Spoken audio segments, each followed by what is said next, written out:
നിങ്ങൾക്ക് തക്ഷകന്റെ കഥ അറിയാമോ? മഹാഭാരത യുദ്ധത്തിനുശേഷം പാണ്ഡവരുടെ വംശത്തിൽ ജനിച്ച രാജാവായിരുന്നു പരീക്ഷിത്. ഒരിക്കൽ വേട്ടയ്ക്ക് പോയപ്പോൾ ദാഹവും ക്ഷീണവും കാരണം അദ്ദേഹം ഒരു ആശ്രമത്തിൽ എത്തിയിരുന്നു. അവിടെ മഹർഷിയായ ശമികൻ ധ്യാനത്തിൽ ആയിരുന്നു. രാജാവ് ചോദിച്ചിട്ടും മഹർഷി മറുപടി നൽകിയില്ല. അതിൽ കോപം വന്ന പരീക്ഷിത് ഒരു മരിച്ച പാമ്പിനെ എടുത്ത് മഹർഷിയുടെ കഴുത്തിൽ ഇട്ടു. ഇത് വലിയ അപമാനമായിരുന്നു.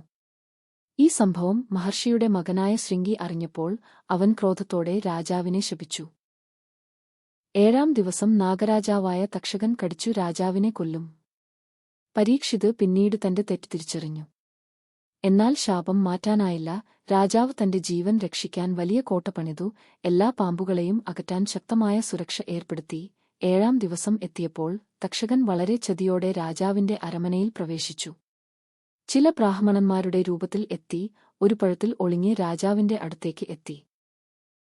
രാജാവ് ആ പഴം തുറന്നപ്പോൾ അതിൽ നിന്നു ചെറിയ കീടം പോലെ തോന്നിയ തക്ഷകൻ ഉടൻ തന്നെ ഭീകരമായ നാഗമായി മാറി രാജാവിനെ കടിച്ചു.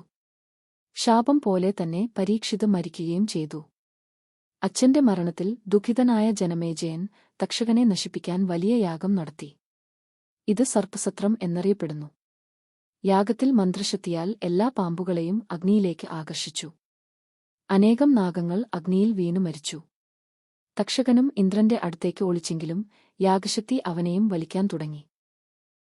അവസാനം ആസ്തികൻ എന്ന ബാലമുനി യാഗശാലയിൽ എത്തി.